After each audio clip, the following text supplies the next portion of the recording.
안녕하세요. 김호준의 뉴스공장 명절 특근을 맡은 양지열입니다. 10월 5일 오늘은 사실 제 생일입니다. 많은 분들과 생일을 함께하라는 배려로 네, 고맙습니다. 제작진의 이 센스 고맙습니다. 예, 많은 분들과 생일을 함께하라는 공장장의 배려로 새벽 근무를 하고 있습니다. 더도 말고 덜도 말고 한가해만 같아라고 합니다. 수확을 누리며 분주한 삶의 한 자락을 자축하는 마음이겠죠.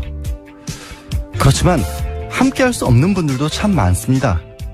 음식 차림에 수고롭기만 했던 분들, 원활한 교통을 위해 애쓰는 운송기사 공무원분들, 대기업만큼 쉴 수 없는 중소기업 종사자들, 긴 연휴만큼 오히려 한숨만 긴 자영업자들, 그리고 또 명절이 더 외로운 많은 분들. 진짜 명절이라면 너나 할 것 없이 배부르고 따뜻한 날이어야 할 겁니다. 며칠 더 남은 날 주변에 마음 나눌 곳을 찾아보면 어떨까요? 네, 추석 연휴 기간 보내드린 명절 특근은 지난 1년 동안 뉴스공장을 찾아왔던 명사들의 주옥 같은 인터뷰를 다시 듣는 시간으로 채우고 있습니다. 오늘 처음 만나볼 분은 바로 도올 김용옥 선생님입니다. 사실 제가 대학에서 철학을 전공했는데요. 저를 철학과로 가게 만들었던 인물, 제가 또 대학 기간 내내 동양철학을 전공한답시고 사사삼경을 읽게 만들었던 분이 도올 선생님이신데, 예, 사사삼경 읽던 선비였던 제가 공장장과 잘못 엮이는 바람에 새벽 근무나 하고 있습니다.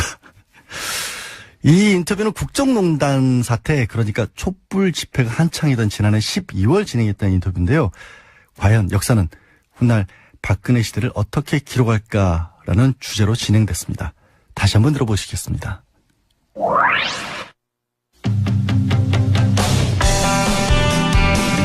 네, 뉴스공장 3부 시작하겠습니다. 오늘은 스튜디오에 직접 모시기 굉장히 어려운 분을 저희가 모셨습니다. 네.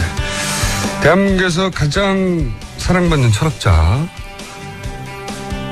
도올 김용옥 한신대 석자 교수님 저희가 모셨습니다. 안녕하십니까 선생님. 네, 아유 이렇게 아침부터 일어나서 이런 걸 진행하세요? 요즘 이렇게 어지럽지 않습니까 나라가. 네. 저희가 이제 매일매일 현안에 대해서는 짚고 있는데 네. 이건 좀 한 발 떨어져서 역사의 관점에서 봐야 된다. 그런 생각을 했어요. 근데 누가 이걸 짚어줄 수 있을까 생각하다가 선생님이 마침 또 영화를 개봉하는데 내가 저기에 나가면 틀림없이 모시고 나올 수 있을 것이다. 냉큼 서로 합의하여. 자, 제가 영화 이야기는 좀 이따 하고요. 최근에 이제 대통령이 직접 3번이나 국민들을 향해서 담아냈지 않습니까? 여기 말들이 많습니다. 선생님은 어떻게 보셨어요? 그래서 연쇄 방화범이 아닌 연쇄 담화범이라는 말이 있더라고. 근데 정말 3차에 걸친 담화가 정말 연쇄 담화범 수준이죠. 그래서 국민들이 뭔가 우리 대통령께서 품위가 있고 그래도 우아한 분으로 생각을 오랫동안 그렇게 믿어왔습니다. 예. 했던 사람들도 요즘은 좀 정신질환이 있으신 분이 아닌가라고 다들 그런 정도로 이걸 사태를 심각하게 보고 있고, 그 말은 지금 뭐냐면은 당신 스스로 문제를 정확하게 파악할 능력이 없고, 예. 그리고 모든 담화가 그분 자신이 쓴 것이라고 믿는 사람은 아무도 없고, 예. 그러니까 결국 그 담화, 세 차례의 담화라는 것은 아직도 그를 둘러싸고 있는 청와대의 수준을 반영하는 거죠. 근데 거기에 가장 국민들이 분노하는 것은 우리나라는 어떻게든 이게 유교국가예요. 유교국가라고. 이 조선 왕조로부터 이 유교국가라는 거는 이 치자의 도덕성이 가장 중요한 거란 말이에요. 통치자의 도덕성이. 근데 도덕적으로 정말 그 가슴을 열고 자기가 잘못했다고 하는 것을 시인하는 자세가 예. 0.000000001%도 없으니까 거기에서 국민들은 아주 분노를 느끼는 것이고, 그리고 과거에는 그러한 박 대통령의 태도에 대해서 이제 국민들은 지금 아까도 김성태 의원님이 여러 가지 말씀을 하신 것 같은데, 난 그런 모든 걸 떠나서 예. 국민들의 마음을 달랠거나 그 대통령으로서 민의에 보답한다고 하는 하등의 지금 의사 표시가 없는 겁니다. 그러니까 이런 상황에서 그 과거에는 우리가 이제 5.18을 거치면서 비로소 이 항쟁이라는 게 시작됐는데 80년 6월 항쟁. 그래가지고 그 80년대 6월 항쟁 때만 해도 우리의 투쟁 목표가 예. 단순했어요. 왜냐면은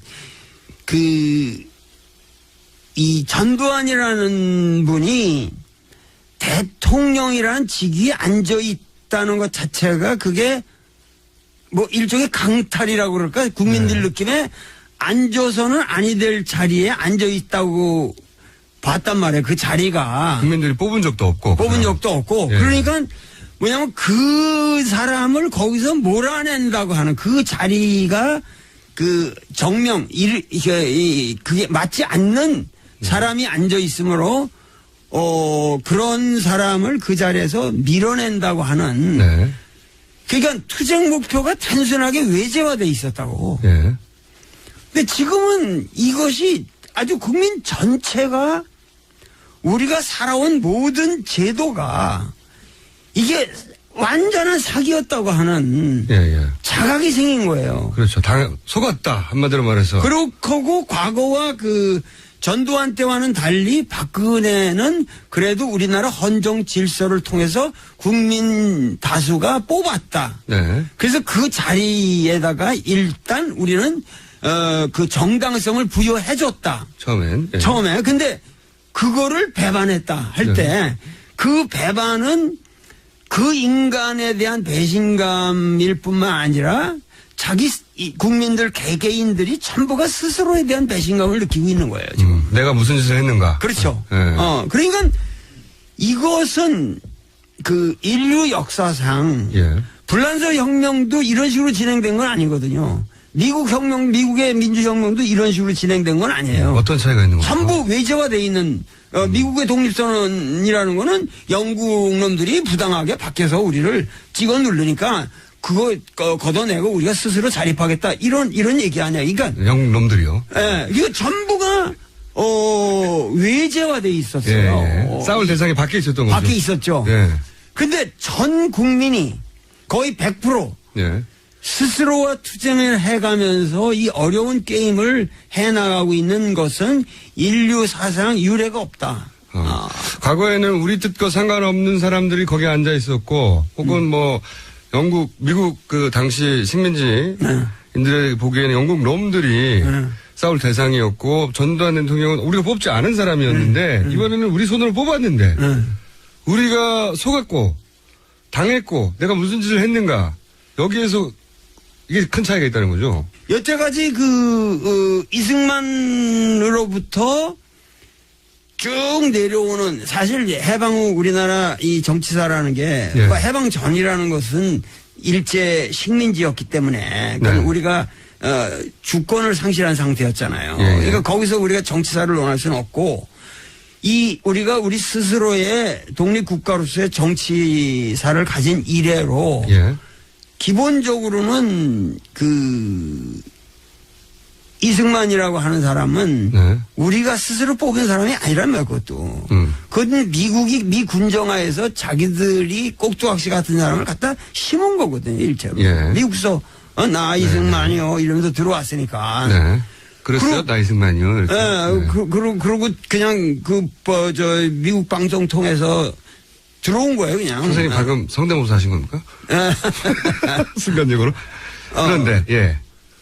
그리고 박정희는 구테타를 일으켜서 네. 그냥 그것도 사실 선거를 거쳤더니 기본적으로 강탈을 해 들어온 거 아니에요. 네, 네. 그러니까 이러한 이 정치사에 대해서 국민들, 그러니까 우리가 해방 이후에 우리나라 역사에서 어떠한 정치가라고 하는 이미지는 이 두 사람밖에 없어요. 초반에. 크게 예. 크게 보면은 네. 왜냐면 그 초반 아니라 그 뒤로 이어지는 사람들은 전부가 이 프레임 속에서 그 안타이가 아니면은 그러니까 어떤 새로운 틀을 만든 사람들은 아니란 말이죠. 그러니까 지금 그런 사람이 나왔고 그런 사람에 반대하는 사람이 나오고. 그렇죠, 그런 식으로. 그렇죠. 네. 그냥 뭐 박정희 아류 아니면은 박정희의 자식이 아니면 박정희의 딸 아니면은 박정희에 반대하는 사람 이런 식으로 해서 전부 박정희 패러다임에 있었단 말이죠. 그런데 그 박정희 패러다임을 이제는 근본적으로 종결을 하자. 나는 박근혜 대통령이 처음 당선됐을 때 그랬거든요.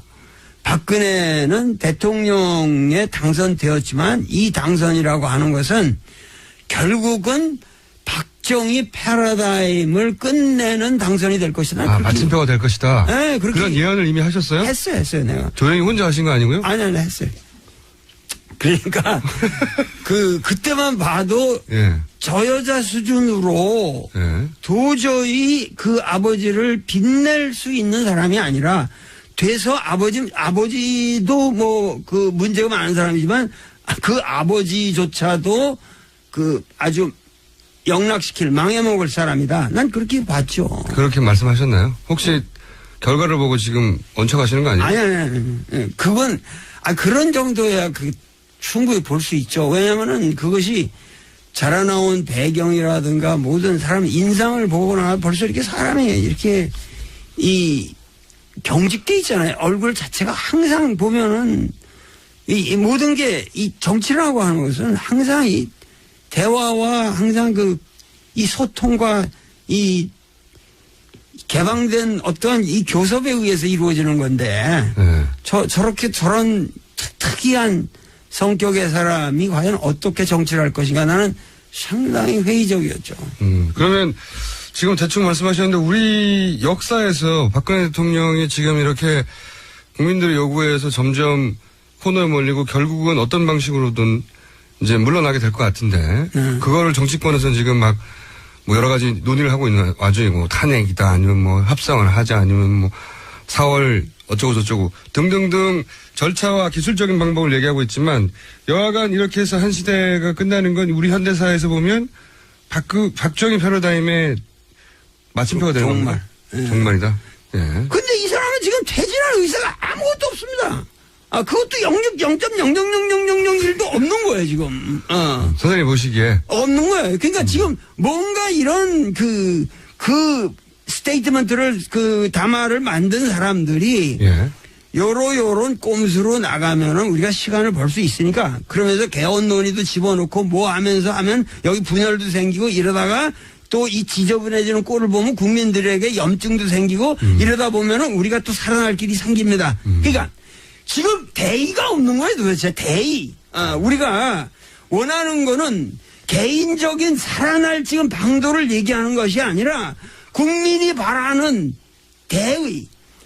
천심이라고 하는 건 민심이 천심인데 그게 하늘의 명령인데 지금 빨리 하루속히 빨리 박근혜는 물러나고 그럼에 따라서 한 60일 내로 빨리 새로운 대통령을 선출해서 국정을 안정시켜야지. 지금 이 상태로 간다는 게 우리 국민들에게 가장 문제가 되는 건 민생이 망가지고 있단 말이죠. 민생. 사람들 하루하루 살기가 어렵잖아요. 선생님 지금 점점 쇳소리가 강해지면서 좀 전에 욕도 나올 뻔했고 큰일 날 뻔했습니다.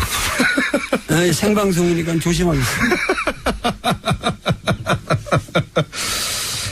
원래 선생님은 대선 주자들 릴레이 인터뷰 직접 하시기로 유명한데 최근에 또 시작하셨더라고요. 이미 만난 분들도 있던데 안희정 충남지사에 대해서는 잠깐씩 짚어보면 그런 대선 주자들을 플라톤적인 성격이 강하다 하셨는데 이게 무슨 말씀입니까? 짧게 설명해 주세요. 예. 아니 안희정은 하여튼 철학이 있는 사람이죠. 자기 나름대로 소신이 있고. 보시기에 철학자의 입장에서 보기에 좀 철학이 있네? 자기 생각이 예. 그 국정에 대한 아주 뚜렷한 생각이 있고 특히 그 서민들 이 농촌 문제라든가 이렇게 그 핍박받는 이 층에 대해서 하층민이라고 그럴까 그런 우리가 쳐다보지 않는 바닥을 어떻게 이 개선해야 되는가 하는 데 대해서 굉장히 깊은 통찰력이 있는 사람이에요. 그리고 남경필 경기도지사 그 다음을 진행하시던데 그게 누군지 모르겠는데 헤라클레스는 아는데 헤라클레이토스 적이다 이렇게 표현하셨는데 이게 어떤 겁니까? 헤라클레이토스 적이? 그러니까 헤라클레이토스는 만물유전이라는 말로 그 표현이 되는 히랍 철학자지만 뭐냐면은 플라톤은 상당히 이상주의적인 불변의 뭐가 있고 헤라클레이토스라는 거는 항상 그 변해가는 이 천지 만물과 더불어 의식이 같이 간다는 얘기죠. 그래서 그 남경필은 말랑말랑하고 항상 변화에 적응하고 요번에도 제일 먼저 탈당을 했고 그만큼 사람이 순수하고 귀엽고 상당히 그 순수해 사람이. 그렇게 보셨고 아직은 안 하셨는데 그래도 이제 사람을 관찰하시는 게 예리하고 그 취미기도 하시니까 예를 들면 최근에 급부상하고 있는 이재명 성남시장은 어떻게 보십니까? 그 사람은 뭐 그 상당히 뭔가 그래도 그 상당히 그 발언을 정확하게 이 정치 문제에 대해서 매일 자기 의견을 정확하게 되는데 그렇게 뭐 이런 보수 언론에서 조질라고 해도 조져지질 않잖아요. 그러니까 그만큼 뭐냐면 자기 관리가 철저한 사람이고 자기 관리가 철저한 사람이고 그 행정 능력이라든가 이런 게 벌써 상당히 입증이 된 사람이고 그러니까 앞으로 난 잘 모르겠는데 하여튼 젊은이들한테 그렇게 인기가 있다고 그래요, 그분이. 그러니까 최근 정국에서 또 선명한 입장을 드러내고 있으니까요. 선생님이 지금 명쾌하게 말씀하셨듯이 발언을 명쾌하게 하시니까. 그러면 이 보수 진영에서 이제 최근 가장 두각을 나타내는 분은 김무성 전 대표 아닙니까? 유승민 전 원내대표도 있고 이 두 분에 대해서는 시간이 없어서 제가 짧게 여쭤보면 난 그 두 분을 직접 만나서 이렇게 아직 대화를 못 했는데. 그렇군요. 김무성이라는 분은 만나면은 내가 만나서 얘기를 하면은 상당히 재미있을 것 같아요. 그래요? 재미는 있을 것 같아요. 근데 의외로, 인간적으로는. 근데 너무 지금 그 무슨 이 개헌이라든가 자기 개인적인 이 대의를 위해서 우리가 헌신해야 되는 시점에서 이왕 불출마를 선언하고 비박에 이걸 표방했으면은 투철하게 그 신념대로 한번 나가서 국민들에게 확고한 국민의 의사를 반영하는 정치인의 자세를 한번 정확하게 보여달라는 거예요. 애매하게 꼼수를 놓을 생각은 말고. 시작했다가 이제 용무사배가 된 경우가 많이 있어가지고. 그러니까 항상 그 사람은 대의를 못 보고 항상 대의를 표명하면서 사람이 보기에도 덩치도 좋고 이렇게 대의를 향해서 움직이는 것 같으면서 결과적으로 항상 자기 개인의 영달을 너무 치중하는 측면이 있지 않나. 그런 이미지를 하시는 거죠. 한번 만나봐야지 결론이 나겠네요. 유승민 전 원내대표는 어떻게 보십니까? 그분도 마찬가지죠. 지금 상당히 중요한 입장에 계시니까. 그리고 그분이 말씀하는 걸 보면은 상당히 정확하게 사태를 관망하고 있고 추진하고 있고 난 그분에 대해서 상당히 존경을 표하는데 그분도 과거에는 박근혜를 대통령으로 만드는데 뭐 1등 공신이었던 사람이니까 그러니까 그러한 여러 가지를 볼 적에 지금 보다 선명하게 자기 입장을 일관해서 박근혜를 탄핵하든지 이 전국의 개인을 돌보지 말고 일단은 이거를 마무리 지는 어떤 새로운 국면을 만들어 놓고 거기서 그런 새로운 아리나에서 격투를 하더라도 새로운 격투를 하자. 이런 식으로 확실한 자세들을 보여달라는 거예요. 문재인 전 대표는 어떻게 보십니까? 왜 웃으십니까? 글쎄, 문재인 대표에 대해서는 내가 얘기하기가 참 어렵지만은, 상당히 사람이 좀 순진한 사람이죠. 어떤 의미에서 그렇습니까? 아니, 사람 심성이 착해잖아요. 만나서 이렇게 얘기하면 정말 착하고 사심이 없어요. 그 사람은. 근데 뭐냐면 매사에 어떤 날카로운 정치적인 판단이 좀 부족하게 느껴질 때가 있잖아요. 이런 시국에 왔을 때 명쾌하게 빨리 결론을 내야 되는데 빨리 예, 빨리가 안 된다. 그리고 그것이 어떠한 이 긍정적인 결과를 가져오는 방향으로 상당히 이렇게 진행을 빨리빨리 시켜야 되는데 좀 답답하시군요, 보시기에. 예, 그냥 너무 착해서 그래요, 사람이. 재밌게 얘기하다가 시간 거의 다 돼버렸네요. 그러면 애초에 이제 모신 거는 제가 미끼로 던진 거는 나의 살던 고향 영화 얘기였는데 요거 언제 하는지만 알려주세요. 언제 하는지. 지금 상영을 하고 있고 네. 이거는 고구려 발에 남들이 안 가본 그 유적들을 내가 연변대학의 교수로 있으면서 어렵게 찾아다니는 그 피눈물 나는 여정이에요. 그거를 그냥 찍은 거거든요. 그래서 진실한 거고 전부가 현장에서 내가 멘트한 걸 가지고 이 영화가 구성이 됐고 다큐죠. 네. 다큐로. 그러고 이것이 지금 전국에 80여 개 관에서 상영 중이고 절차 뒤에. 그런데 나는 고등학생 3학년들 요새 이게 학사 일정이 끝났으니까 단체 관람 같은 걸 해서. 호객행위 하시는 겁니까? 아니, 호객행위가 아니라 역사의식. 지금 이 국정교과서라든가 이런 여러 가지 문제를 볼 적에 어떻게 우리가 역사를 인식해야 되느냐. 우리 역사가 과연 뭐냐. 지금 이 고구려 패러다임의 발의 문제가 옛날 얘기가 아니라 오늘 우리 이 시점에 있어서 우리 역사를 보는 시각을 얘기하고 있는 거예요. 알겠습니다. 자, 지금까지 도올 선생님이었습니다. 감사합니다. 네, 감사합니다. 예. 박근혜 대통령이 당선될 때 이미 박정희 시대 패러다임의 마침표가 될 것을 예감했다. 철학자가 예언자는 아니시지만 이 말씀은 큰 울림으로 지금 다가오네요. 다시 들어봐도 당시 정치인들에 대한 분석들이 좀 귀에 좀 꽂히고 그랬던가 실제로 그럴까 하는 생각도 드는데요. 위대한 철학자도 제자에 대한 좀 애착? 이건 좀 다른 것 같아요. 안희정 충남지사 본인의 학과 제자였다는 이유로 유난히 좀 따뜻한 마음을 보여주신 것 같고요. 문재인 대통령 당시 이제 경선 후보였으니까 착하기만 해서 정치적 결단이 좀 부족하다라는 식으로 얘기를 하셨는데 지금은 어떻게 문재인 대통령이 다시 평가를 하실지 한번 다시 여쭤보고 싶기도 합니다.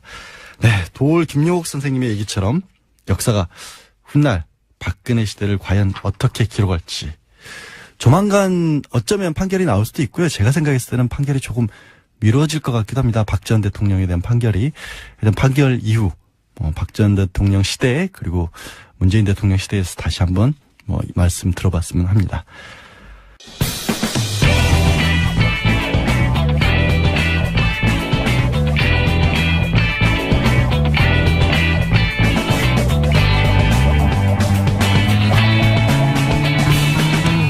김어준의 뉴스 공장. 이건 문자 보내주신 분들이 많은데요. 이거 옛날 거 틀어주는 거 아니야라고 궁금해하시는 분들이 계십니다.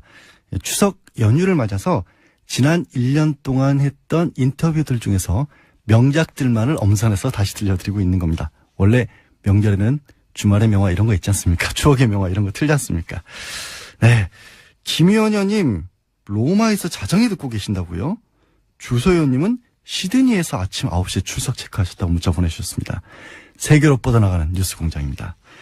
장기영님, 김국화님, 2497님 생일 축하해 주셔서 고맙습니다. 네, 공장장 찾는 문자들이 조금 있습니다. 예, 모릅니다. 저도 어디서. 어디 가서 고기 먹고 있겠죠? 저도 어제 우리 어머니가 고기 주셔서 많이 먹고 왔습니다. 악덕 공장장 그만 찾으시고요. 오늘 내일은 저와 함께 하십니다. 네. 김어준의 뉴스공장 계속해서 명절 특근하고 있는데요. 오늘 준비한 인터뷰는 정말 레전드, 이 말이 아깝지 않은 말입니다. 왜 레전드냐? 방송 사고 중에 방송 사고. 이걸 또 틀겠다는 TBS 제작진 정말 대단합니다. 예. 김어준 공장장과 스타일이 좀 많이 비슷하신 분이죠. 전인권 씨 인터뷰였습니다. 지난해 11월 촛불 집회에서 애국가 정말 감동이었습니다. 유튜브 조회 건수가 무려 100만 건을 돌파하기도 하면서 큰 화제가 됐었는데요. 그래서 뉴스공장에서 전인권 씨를 연결했는데 잠이 좀 계시죠? 이런 분들이 원래 아침에 못 일어나시잖아요. 정말 고맙게도 김어준 공장장을 아주 당황하게 만들었던 그런 화제의 인터뷰입니다. 웬만해서 이런 방송사고 다시 들려드리지 않지만 용감한 뉴스공장 그리고 공장장 없는 틈을 타 제가 다시 들려드리겠습니다. 방금 들으신 그리고 지금도 듣고 계신 애국가는 지난 19일 집회에서 불려진 겁니다. 크게 화제가 됐고 이 애국가 영상은 유튜브에서 100만 번 이상 조회가 됐는데요. 이 노래를 부른 가수 전인권 씨를 연결하겠습니다. 안녕하세요. 안녕하세요. 오랜만입니다. 아유, 유명. 유명이요? 저보고 유명하다고 하시는 농담을 해봤어요. 네. 예. 주무시다가 일어나셨죠? 예, 지금 잘했겠어. 내가, 한 시간 전에 깼다가, 또 잠이 들었네. 네. 그래서 저희가 네. 인터뷰 하시기로 했는데 전화를 안 받으셔가지고요. 저희 작가들 요즘, 네. 왜 이렇게 멋있으세요? 응? 진짜 멋있으셔. 저 잠시 인터뷰를 진행하겠습니다. 예, 알겠습니다. 네. 죄송합니다.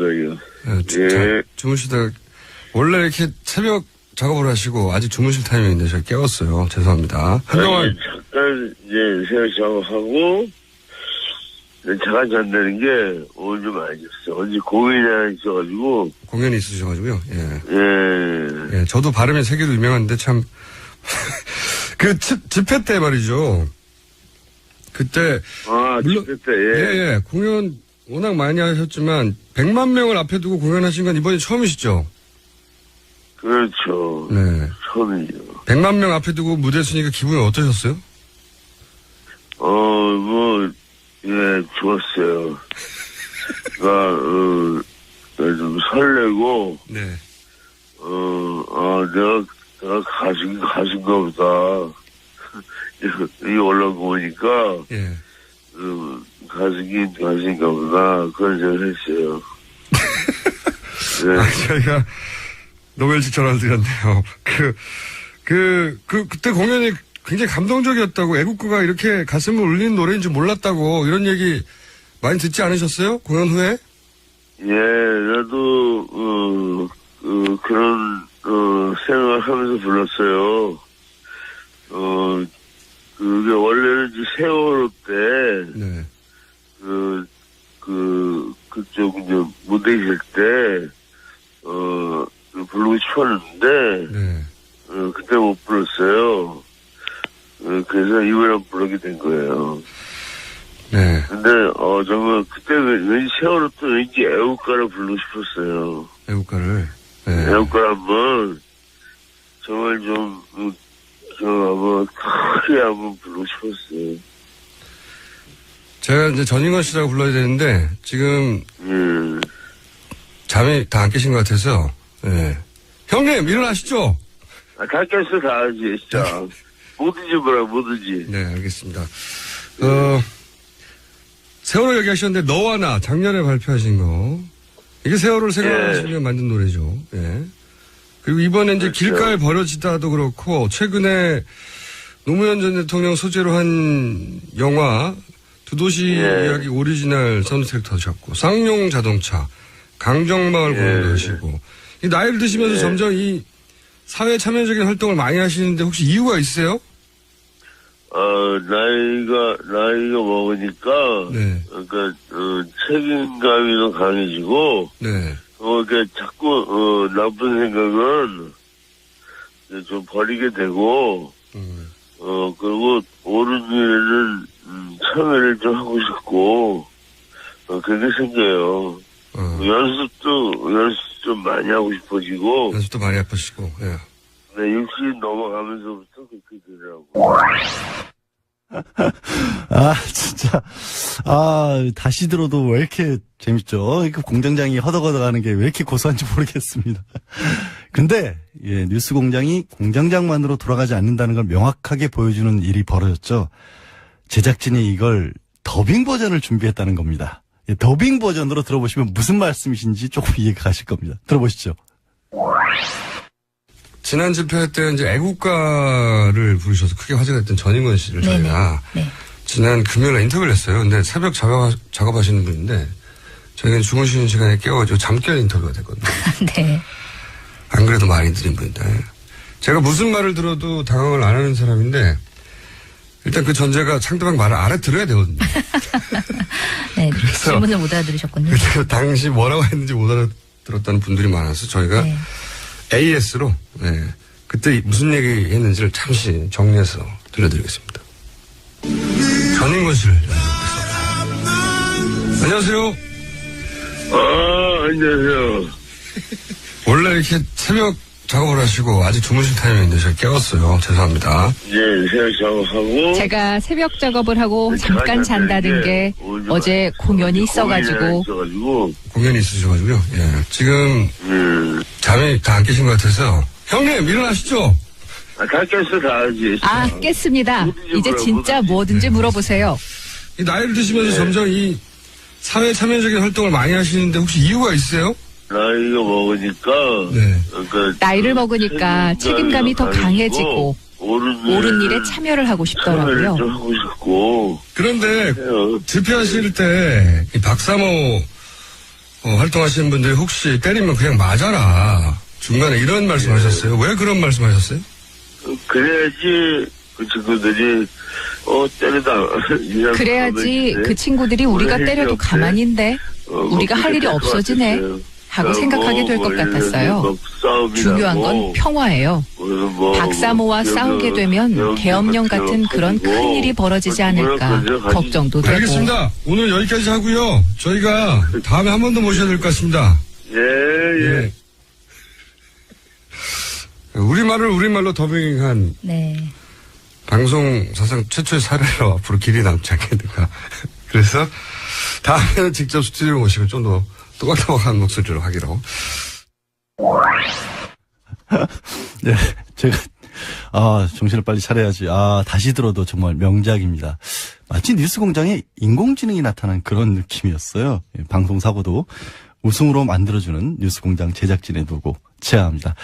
뽑은 적도 없고 그러니까 뭐냐면 그 사람을 거기서 몰아낸다고 하는 그 자리가 그 정명 그게 맞지 않는 사람이 앉아 있으므로 그런 사람을 그 자리에서 밀어낸다고 하는 그러니까 투쟁 목표가 단순하게 외제화돼 있었다고. 근데 지금은 이것이 아주 국민 전체가 우리가 살아온 모든 제도가 이게 완전한 사기였다고 하는 자각이 생긴 거예요. 그렇죠. 속았다. 한마디로 말해서. 그렇고 과거와 그 전두환 때와는 달리 박근혜는 그래도 우리나라 헌정 질서를 통해서 국민 다수가 뽑았다. 그래서 그 자리에다가 일단 우리는 그 정당성을 부여해줬다. 처음에. 근데 그거를 배반했다 할 때 그 배반은 그 인간에 대한 배신감일 뿐만 아니라 자기 국민들 개개인들이 전부가 스스로에 대한 배신감을 느끼고 있는 거예요. 지금. 내가 무슨 짓을 했는가. 그렇죠. 그러니까 이것은 그 인류 역사상 불란서 혁명도 이런 식으로 진행된 건 아니거든요. 미국의 민주혁명도 이런 식으로 진행된 건 아니에요. 어떤 차이가 있는 거죠? 전부 외제화되어 있는 미국의 독립선언이라는 거는 영국 놈들이 부당하게 밖에서 우리를 찍어 누르니까 그거 걷어내고 우리가 스스로 자립하겠다. 이런 얘기 아니야. 그러니까. 영놈들이요. 예, 이거 전부가, 외재화돼 있었어요. 예, 예. 싸울 대상이 밖에 있었던 거죠. 밖에 있었죠. 예. 근데 전 국민이 거의 100% 예. 스스로와 투쟁을 해가면서 이 어려운 게임을 해나가고 있는 것은 인류 사상 유례가 없다. 과거에는 우리 뜻과 상관없는 사람들이 거기에 앉아 있었고, 혹은 뭐, 미국 그 당시 식민지인들의 보기에는 영국 놈들이 싸울 대상이었고, 전두환 대통령은 우리가 뽑지 않은 사람이었는데, 이번에는 우리 손으로 뽑았는데, 우리가 속았고, 당했고, 내가 무슨 짓을 했는가, 여기에서 이게 큰 차이가 있다는 거죠. 여태까지 이승만으로부터 쭉 내려오는 사실 해방 후 우리나라 이 정치사라는 게 예. 해방 전이라는 것은 일제 식민지였기 때문에 네. 우리가 주권을 상실한 상태였잖아요. 예, 예. 그러니까 거기서 우리가 정치사를 논할 수는 없고 우리가 우리 스스로의 독립국가로서의 정치사를 가진 이래로 예. 기본적으로는 이승만이라고 하는 사람은 네. 우리가 스스로 뽑은 사람이 아니란 말이야, 그것도. 그건 미 군정화에서 자기들이 꼭두각시 같은 사람을 갖다 심은 거거든요, 일체로. 예. 미국서, 나 이승만이요, 이러면서 들어왔으니까. 네. 그랬어요, 나 이승만이요. 이렇게. 네. 그러고 그냥 미국 방송 통해서 들어온 거예요, 그냥. 선생님 방금 성대모사 하신 겁니까? 순간적으로. 그런데, 예. 그리고 박정희는 쿠데타를 일으켜서 네. 그냥 그것도 사실 선거를 거쳤더니 기본적으로 강탈을 해 들어온 거 아니에요. 네, 네. 그러니까 이러한 이 정치사에 대해서 그러니까 우리가 해방 이후에 우리나라 역사에서 어떠한 정치가라고 하는 이미지는 이 두 사람밖에 없어요. 초반에. 크게 보면은. 네. 왜냐면 그 초반 아니라 그 뒤로 이어지는 사람들은 전부가 이 프레임 속에서 그 안타이가 아니면은 그러니까 어떤 새로운 틀을 만든 사람들은 아니란 말이죠. 그러니까 지금 그런 사람이 나왔고 그런 사람에 반대하는 사람이 나오고. 그렇죠. 네. 그냥 뭐 박정희 아류 아니면은 박정희의 자식이 아니면 박정희의 딸 아니면은 박정희에 반대하는 사람 이런 식으로 해서 전부 박정희 패러다임에 있었단 말이죠. 그런데 그 박정희 패러다임. 안녕하세요. 김호준의 뉴스공장 명절 특근을 맡은 양지열입니다. 10월 5일 오늘은 사실 제 생일입니다. 많은 분들과 생일을 함께하라는 배려로. 네, 고맙습니다. 제작진의 이 센스 고맙습니다. 예, 많은 분들과 생일을 함께하라는 공장장의 배려로 새벽 근무를 하고 있습니다. 더도 말고 덜도 말고 한가해만 같아라고 합니다. 수확을 누리며 분주한 삶의 한 자락을 자축하는 마음이겠죠. 그렇지만 함께할 수 없는 분들도 참 많습니다. 음식 차림에 수고롭기만 했던 분들, 원활한 교통을 위해 애쓰는 운송기사 공무원분들, 대기업만큼 쉴 수 없는 중소기업 종사자들, 긴 연휴만큼 오히려 한숨만 긴 자영업자들, 그리고 또 명절이 더 외로운 많은 분들. 진짜 명절이라면 너나 할 것 없이 배부르고 따뜻한 날이어야 할 겁니다. 며칠 더 남은 날 주변에 마음 나눌 곳을 찾아보면 어떨까요? 네, 추석 연휴 기간 보내드린 명절 특근은 지난 1년 동안 뉴스공장을 찾아왔던 명사들의 주옥 같은 인터뷰를 다시 듣는 시간으로 채우고 있습니다.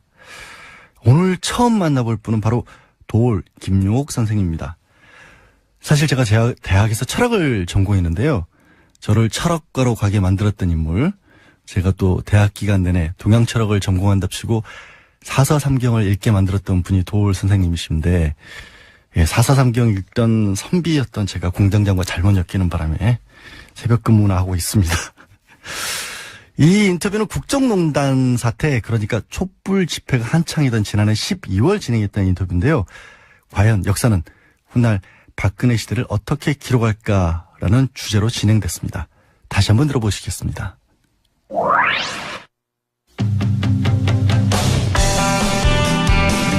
네. 뉴스공장 3부 시작하겠습니다. 오늘은 스튜디오에 직접 모시기 둘러싸고 있는 청와대의 수준을 반영하는 거죠. 근데 거기에 가장 국민들이 분노하는 것은 우리나라는 어떻게든 이게 유교 국가예요. 유교 국가라고. 이 조선 왕조로부터 이 유교 국가라는 거는 이 치자의 도덕성이 가장 중요한 거란 말이에요. 통치자의 도덕성이. 근데 도덕적으로 정말 그 가슴을 열고 자기가 잘못했다고 하는 것을 시인하는 자세가 0.000000001%도 없으니까 거기에서 국민들은 아주 분노를 느끼는 것이고, 그리고 그 과거에는 그러한 박 대통령의 태도에 대해서 이제 국민들은 지금 뭐 아까도 길송태 의원님이 여러 가지 말씀을 하신 것 같은데 그런 모든 걸 떠나서 국민들의 마음을 달랠거나 그 대통령으로서 민의에 보답한다고 하는 하등의 지금 의사 표시가 없는 겁니다. 그러니까 이런 상황에서 그 과거에는 우리가 이제 5.18을 거치면서 비로소 민주 이 항쟁이라는 게 시작됐는데 80년 6월 항쟁. 그래가지고 그 80년대 6월 항쟁 때만 해도 그 우리의 투쟁 목표가 단순했어요. 왜냐하면은 이 전두환이라는 분이 대통령이라는 직위에 앉아 있다는 것 자체가 그게 뭐 일종의 강탈이라고 그럴까? 국민들 느낌에 앉아서는 아니 될 자리에 앉아 있다고 봤단 말이에요. 그 자리가. 국민들이 뽑은 적도 없고 굉장히 어려운 분을 저희가 모셨습니다. 네. 대한민국에서 가장 사랑받는 철학자 도올 김영옥 한신대 석자 교수님 저희가 모셨습니다. 안녕하십니까 선생님. 네. 아유 이렇게 아침부터 일어나서 이런 걸 진행하세요? 요즘 이렇게 어지럽지 않습니까 나라가. 저희가 이제 매일매일 현안에 대해서는 짚고 있는데 이건 좀 한 발 떨어져서 역사의 관점에서 봐야 된다. 그런 생각을 했어요. 근데 누가 이걸 짚어줄 수 있을까 생각하다가 선생님이 마침 또 영화를 개봉하는데 내가 저기에 나가면 틀림없이 모시고 나올 수 있을 것이다. 냉큼 서로 합의하여. 자, 제가 영화 이야기는 좀 이따 하고요. 최근에 이제 대통령이 직접 3번이나 국민들을 향해서 담아냈지 않습니까? 여기 말들이 많습니다. 선생님은 어떻게 보셨어요?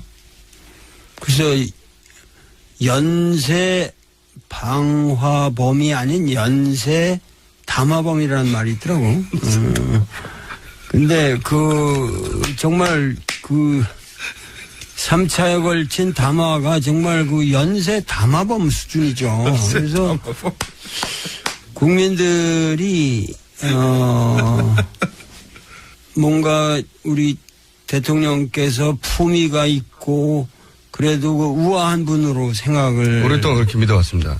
했던 사람들도 요즘은 좀 정신질환이 있으신 분이 아닌가라고 다들 그런 정도로 이걸 사태를 심각하게 보고 있고 그 말은 지금 뭐냐면은 당신 스스로 문제를 정확하게 파악할 능력이 없고 그리고 모든 담화가 그분 자신이 쓴 것이라고 믿는 사람은 아무도 없고 그러니까 결국 그 담화 세 차례의 담화라는 것은 아직도 글을